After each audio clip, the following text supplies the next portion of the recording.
మన వైజాగ్ నుంచి మేము 5:30కే ఉంటుంది ట్రైన్.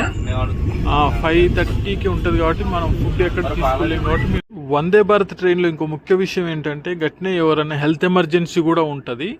ఎవరికన్నా ఏదన్నా చిన్న సఫర్ అవుతున్నా, జ్వరం వచ్చినా, కడుపు నొప్పి వచ్చినా, ఇంకేదన్నా సీరియస్ అయినా కానీ మనం టికెట్ కలెక్టర్కి ఇన్ఫామ్ చేస్తే వాళ్ళు నెక్స్ట్ స్టేషన్లో వాళ్ళు మనకి డాక్టర్ని, మెడిసిన్ని అందుబాటులో ఉంచుతారు హెల్త్ ఎమర్జెన్సీ.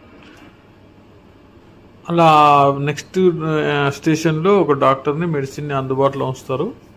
మనకు ప్రాబ్లం కాదు. ఈ ఫెసిలిటీ కూడా ఉందని చెప్తున్నా నేను. ఇంకొకటి ఏంటంటే మీకు ఇంకేదైనా డౌట్ వస్తే, ఇంకా మీకు ఏదైనా ఫర్దర్ ఇన్ఫర్మేషన్ కావాలి అంటే మీరు నాకు కామెంట్లో పెట్టండి. నేను ఖచ్చితంగా దానికి ఆన్సర్ చేస్తాను.